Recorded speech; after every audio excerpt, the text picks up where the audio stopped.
You are being robbed. Right now, as you watch this, someone is reaching into your pocket and taking a quarter of your future wealth. They aren't using a gun, they are using a percentage point. And the worst part?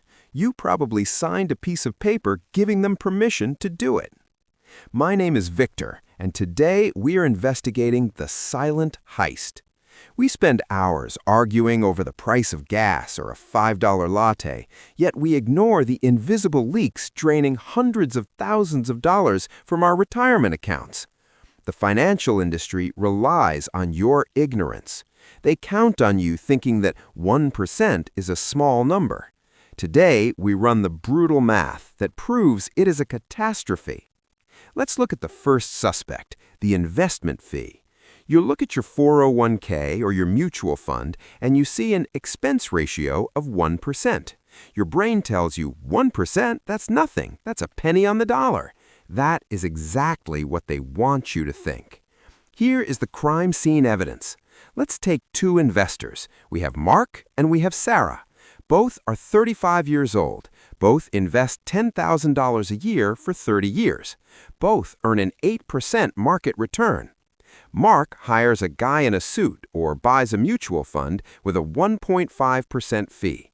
Sarah buys a boring, low-cost index fund with a 0.04% fee.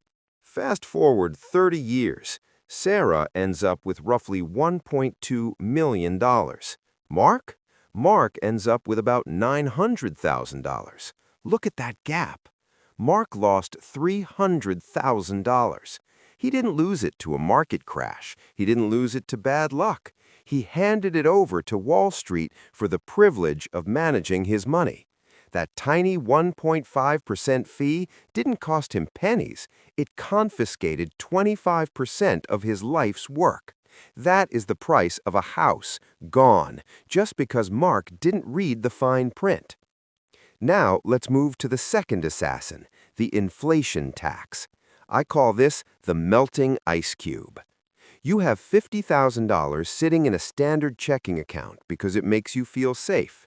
You see the number $50,000 today and you see $50,000 next year. You think you haven't lost anything. You are wrong.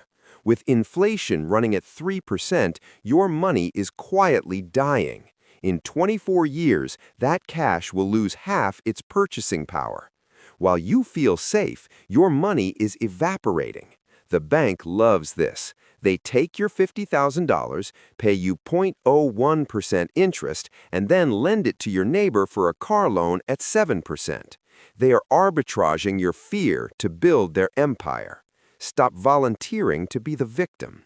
If your emergency fund isn't in a high-yield savings account earning at least 4% or 5%, you are literally paying the bank to hold your money. And finally, the third silent killer, the behavioral gap. This is the panic tax.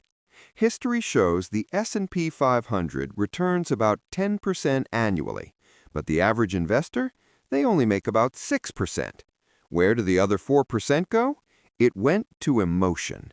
It went to Mark panic selling when the market dropped in 2020, locking in a $78,000 loss, and then sitting on the sidelines while the market recovered without him. The market rewards patience, but it punishes activity. Every time you try to outsmart the system, you pay a fee. Every time you try to time the market, you pay a fee. So how do we execute our revenge? We plug the leaks. First, audit your accounts. Log in today.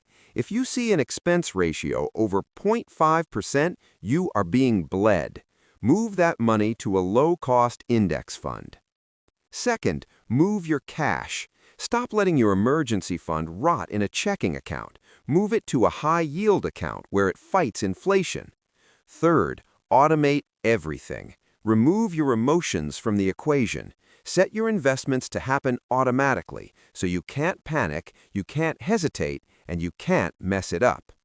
The system is designed to harvest you. It is designed to take a slice of your labor through fees, inflation, and fear. But now you see the game. Stop paying the ignorance tax. Stop feeding the machine. I'm Victor. The investigation is over. Now, go fix your accounts.